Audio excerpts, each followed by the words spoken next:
It didn't come during the game. It didn't happen during a post-game press conference. It wasn't a live interview. There was no camera rolling, no mic in Reese's face, no clear moment where she laid it all out. Instead, the spark came from subtle hints, just enough to light a fire. Angel Reese, following a blowout loss to the Indiana Fever, took to social media and let a few cryptic messages fly. TikToks, quotes, reposts from fans claiming she had been verbally targeted by racist fans in the crowd. No specific section, no exact phrase, just a swirling sense that something wrong had happened, that the night was about more than basketball. And that was all it took. Within hours, the story had spread like wildfire. Without a single verified clip or report, fans online filled in the blanks. They posted their outrage, shared emotional reactions, defended Reese as a symbol. Protect black women. This is why she acts out. Caitlin's fans crossed the line. Suddenly, a conversation that had started with a lopsided game turned into something else entirely. Something bigger, something more sensitive, something far harder to challenge. Because what are you supposed to say when someone says they were the victim of hate? Even if there's no evidence, do you doubt them publicly? Call it into question? That's the trap.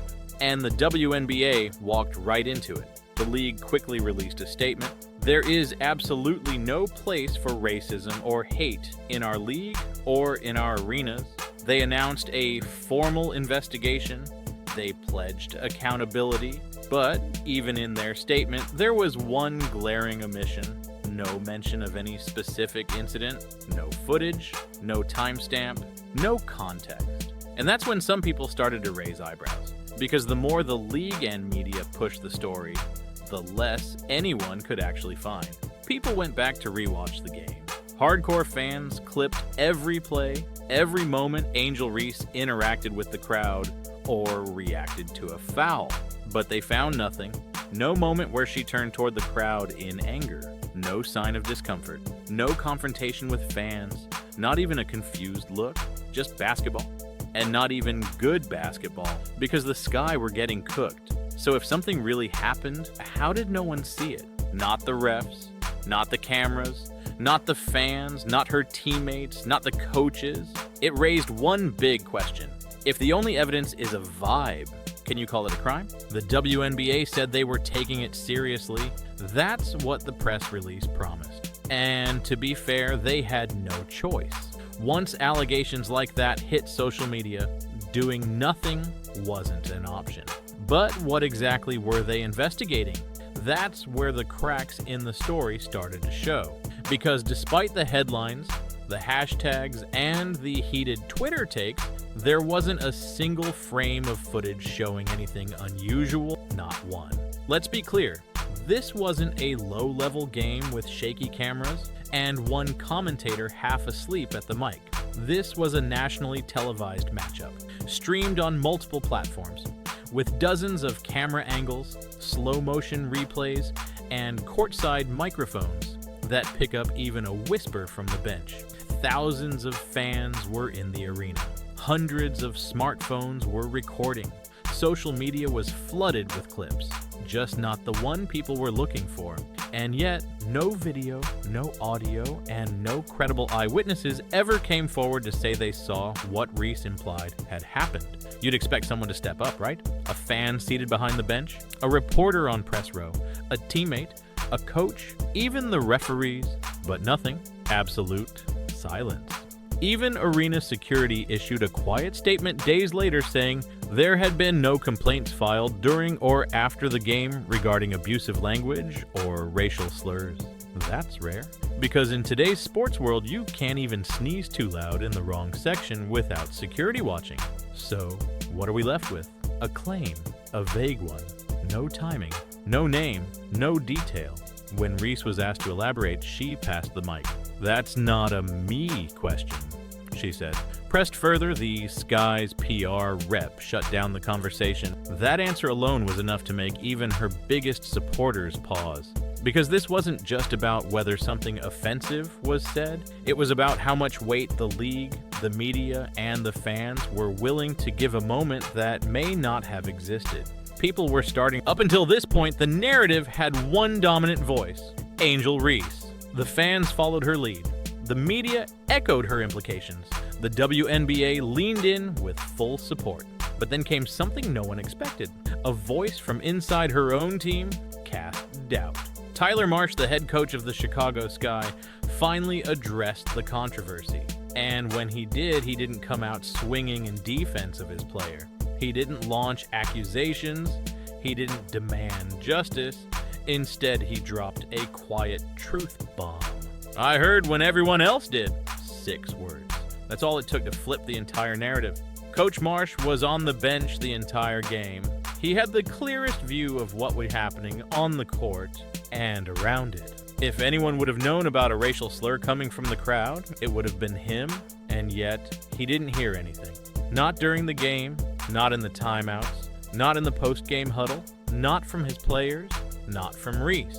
Just like the rest of the world, Marsh found out about the alleged incident after the final buzzer, when it began trending online.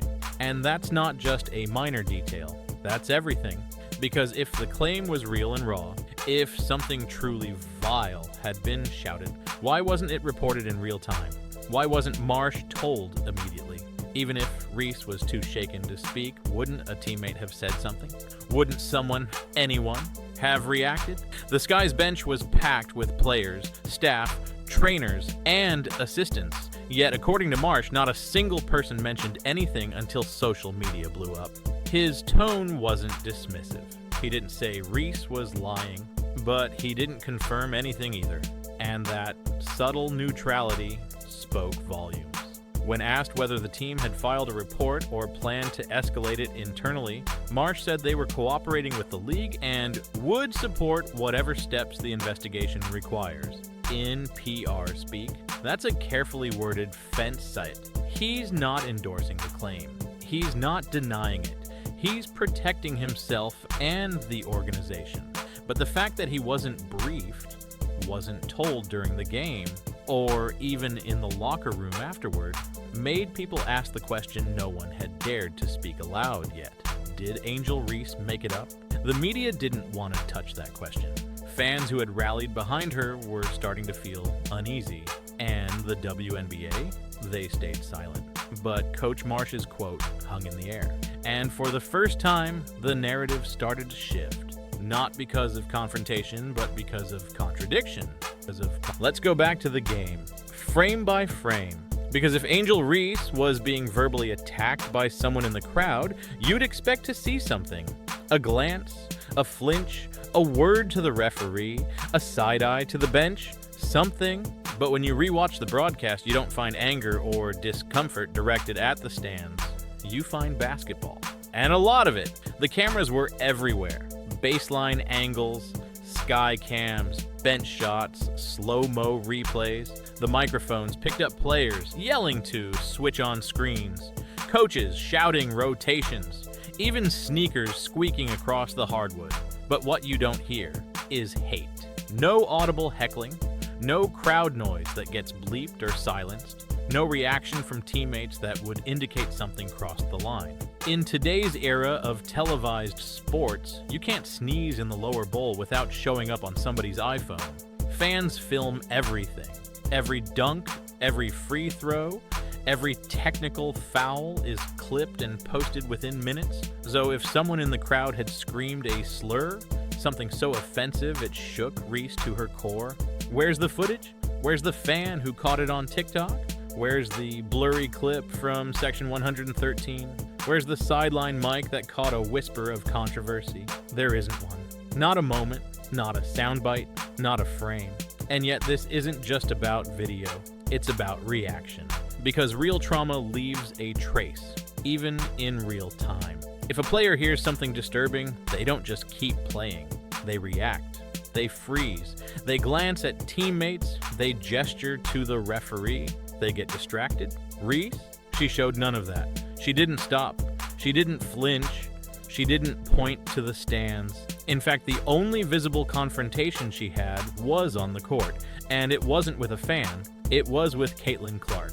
So if the crowd really crossed a line, why didn't Reese respond in real time?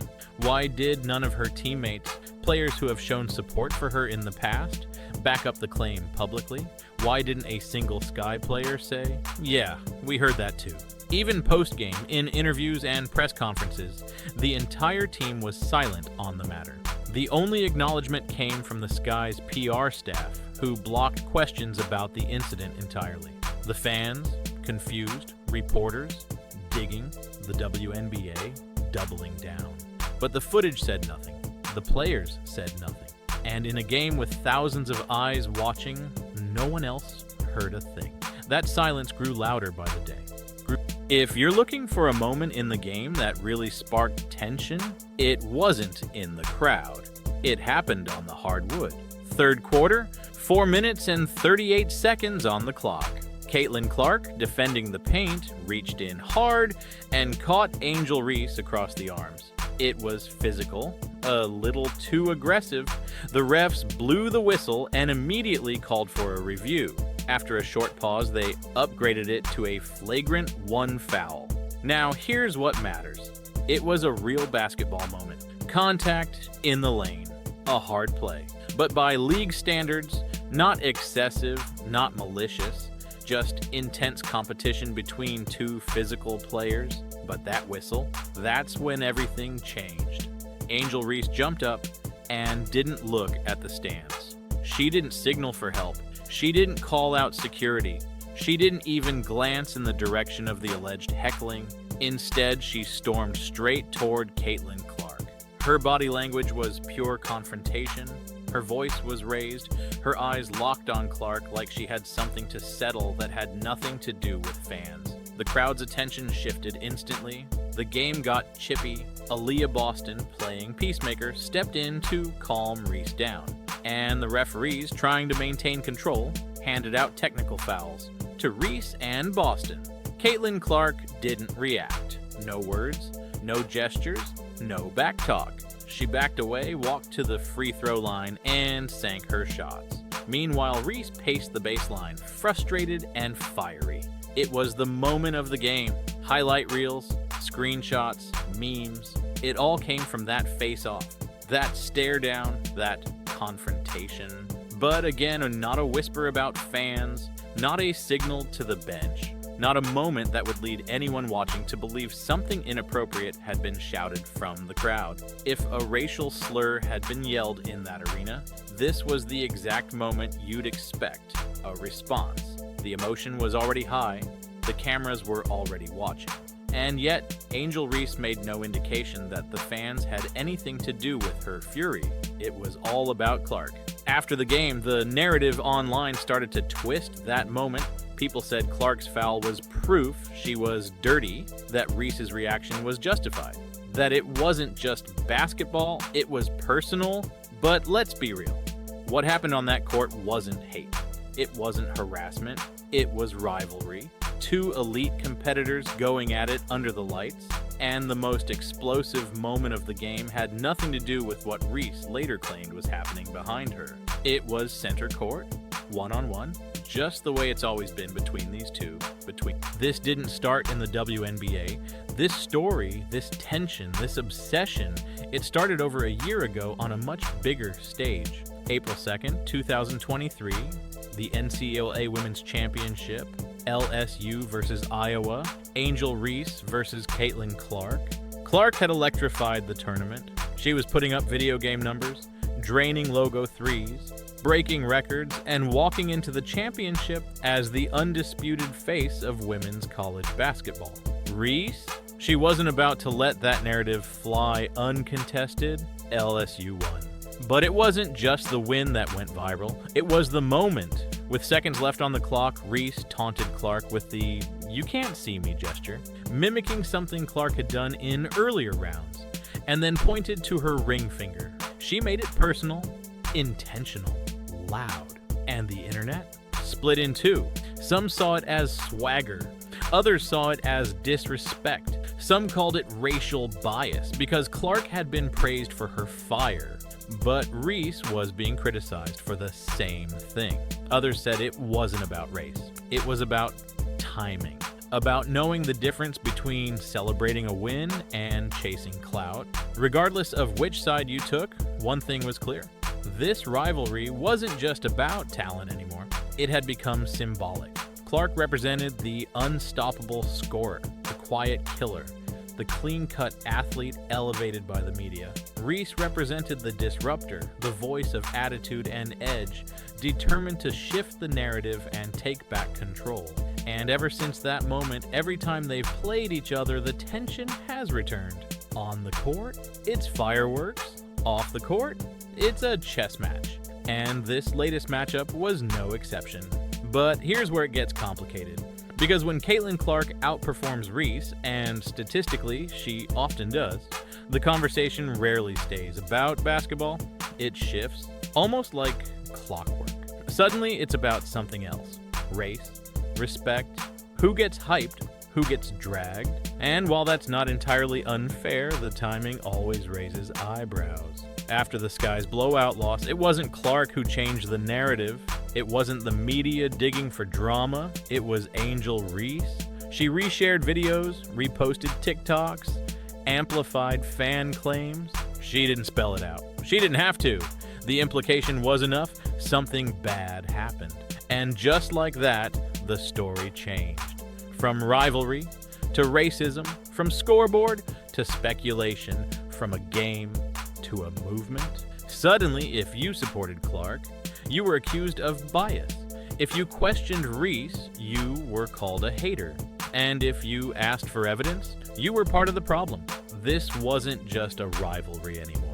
It was a narrative war, and one of them was winning it off the court. It didn't take long. Less than 24 hours after the final buzzer, after the flagrant foul, after the text, after the 35-point blowout, Angel Reese made her next move. Not in front of reporters, not on a podcast. On TikTok, she reposted a fan-made video. The clip was fast and emotional, typical viral bait. It showed Reese walking off the court with her head high, edited alongside photos of Caitlin Clark during the game. The caption, "White gal running from the fade." Translation? Clark wasn't just avoiding contact, she was avoiding a fight. And that post? It was like striking a match over gasoline. Fans flooded the comments with support. Others rushed to defend Clark. Some reposted with messages like, "Protect Angel at all costs." Others mocked the phrase, calling it race baiting and click hunting. And just like that, the conversation reignited. Only now, it wasn't about basketball at all. It was about who was afraid of who, about who was really real and who was protected by the media, about who stood up and who walked away. What made it worse? Reese didn't clarify anything. She didn't explain. She didn't deny. She let the post hang like a digital dog whistle and watched it do exactly what she knew it would. It went viral. And with it, speculation roared back to life. Suddenly, fans began inventing new narratives. She must have been targeted in the stands. That's why she was so mad. Caitlin fouled her because she couldn't handle the pressure. Reese is just standing up for herself. Why are y'all so mad? But when asked directly by reporters what had happened, Reese offered vague responses. One journalist asked, "Did you report the incident to the WNBA?" Reese's answer, "That's not a me question." Another reporter tried to follow up. Sky PR jumped in. "We're moving on." Next question. No clarity, no details, just smoke and emotion. Meanwhile, Clark, facing her own barrage of media questions, stayed calm. "There's no place for that in our game," she said. "I didn't hear anything personally, but I trust the league to do what's right. No dramatics, no finger pointing, no viral shade." But that was the story in itself. One player weaponized ambiguity, the other stuck to facts. And when that TikTok went live, it didn't just spark arguments, it became evidence, not of what happened, but of how far the narrative had shifted. This wasn't just a social media post, it was a strategy, and the damage it caused, still unfolding. Lost in the chaos, in the posts, in the noise, was the actual game. Remember that? Indiana Fever, 93 Chicago Sky, 58 a 35-point demolition, the kind of blowout that leaves teams questioning their entire strategy. And while headlines ran wild with drama, anyone who actually watched the game saw something else entirely, a masterclass. Caitlin Clark played like the rookie of the year she was projected to be. Efficient, sharp, composed. She didn't just show up, she dominated. 11 points, 10 rebounds, 8 assists, a plus-minus of plus 30 while on the floor. Not flashy stats, but game-controlling stats. Every run started with her, every rally went through her. She dictated tempo, spaced the floor, and made every teammate better. Aaliyah Boston, unstoppable in the post. 19 points, 13 rebounds. Kelsey Mitchell and Nalissa Smith poured in points with clinical efficiency. Lexi Hull came off the bench and gave the Sky absolute fits. And defensively, the Fever were suffocating. They forced 17 turnovers, held Chicago to 29% shooting from the field, and out-assisted the Sky 27-14. It wasn't even close. The Sky didn't just lose, they got dismantled. And yet, somehow, that wasn't the story. ESPN didn't open with the score. Bleacher Report didn't highlight Clark's floor vision or Boston's rebounding. Instead, it was about investigations, controversy, and allegations from the crowd. The Sky, led by Angel Reese, had been thoroughly outplayed, but instead of facing the scoreboard, they leaned into speculation. And Reese? She became the center of attention, not for her stat line, but for her statement. Let's be honest, her numbers that night weren't great. She shot just 3 for 12 from the field, had more turnovers than assists, and got outmatched physically every time she tried to attack the paint. By basketball standards, it was a rough night, but in the media, she was the main character. Not because she hooped, but because she shifted the storyline. She didn't win the game, but she won the narrative. And in today's content-hungry sports world, that might count for more. The WNBA had a choice. They could have waited. They could have reviewed the footage. They could have listened to all parties, gathered facts, and made a careful, evidence-based statement. But that's not what happened. Instead, within 24 hours of the social media storm, the league released an official statement. There is absolutely no place for hate in our arenas. We are investigating the matter thoroughly and take these allegations very seriously. The message was clear. We believe Angel Reese. Except there was no incident report. No fan was removed. No arena staff flagged anything. No broadcast picked up a slur. And no player, not one, backed her claim publicly. It was a statement built on implication, on tone, on assumption, and the league didn't just believe it, they amplified it. They handed the microphone to controversy, hoping it would translate into attention, and in a way, it worked. The story trended for days. Sports talk shows ran segments, analysts weighed in, fans argued passionately online. But in chasing headlines, the league lost something bigger: credibility. Because when a league jumps into damage control without damage, it sends a message. That perception matters more than performance. That a player's brand can override the scoreboard. That drama equals dollars. And for the players who grinded that night, for the ones who stayed focused, played their hearts out, and actually won, the spotlight shifted away. Again. No one was talking about Caitlin Clark's near triple-double. No one was spotlighting Lexi Hull's two-way energy. No one was discussing Aaliyah Boston's dominance in the paint. Because the league had made it clear, the post-game drama was the story. And by doing that, they validated a narrative with no proof.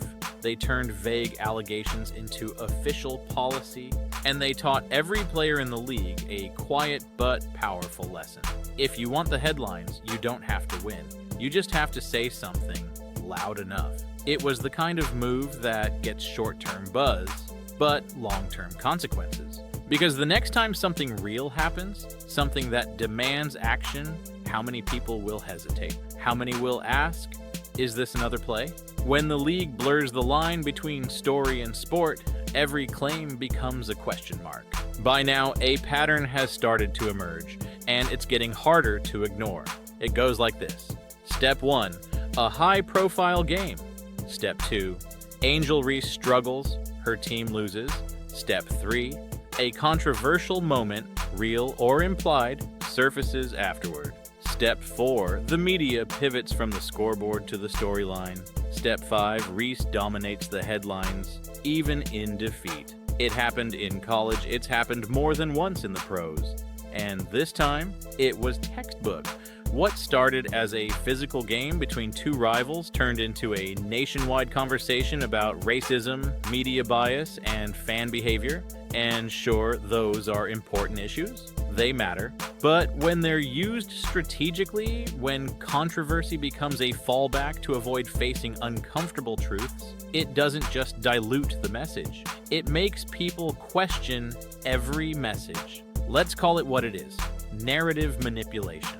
When Reese taunted Caitlin Clark in the 2023 NCAA Championship, she said it was for the culture. When she skipped a post-game press conference during the WNBA season, fans defended her by saying she's protecting her peace. And when she went silent after hinting at racism from the crowd, again without proof, the defense was she doesn't owe anyone an explanation. But here's the issue. Every time the pressure's on, every time the performance doesn't deliver, the conversation pivots. The scoreboard gets buried. The controversy takes center stage. And what's worse, the media eats it up. Because controversy equals clicks. Outrage equals engagement. Division equals discussion. The WNBA, desperately seeking growth and attention, benefits in the short term. Ratings go up. Eyes stay glued to screens. Social media lights up. But at what cost? Because while Reese is out here playing chess with public perception, other players like Caitlin Clark, Aaliyah Boston, and Lexi Hull are out here playing actual basketball. They're not pushing narratives, they're pushing their limits, and every time the conversation gets hijacked, their work gets ignored. Think about it. Clark nearly gets a triple-double. Boston dominates the paint. The Fever win by 35. But who's trending? Not the winners, just the loudest voice in the room. And that's the game behind the game. One where facts matter less than framing, and influence matters more than impact. So now fans are stuck wondering, is this still a sport? Or has it become a soap opera? The final buzzer sounded, but the real game? It never stopped. Because this wasn't just Indiana versus Chicago. This wasn't just Caitlin Clark versus Angel Reese. This was performance versus perception, substance versus story, basketball versus branding. And when the dust settled, one team walked away with the win, while the other walked away with the spotlight. The Indiana Fever dominated. Caitlin Clark showed poise, playmaking, and maturity. Her teammates played together, stayed focused, and executed. Angel Reese, she struggled on the court, but excelled off it. She didn't need a big stat line. She didn't need a win. She needed a moment, and she made one. But here's the truth that no viral clip can hide. There was no proof, no footage, no report, no fan removed, no evidence. Just a vague accusation, a few retweets, and a league scrambling to save face. And in chasing a headline, the WNBA made a critical mistake.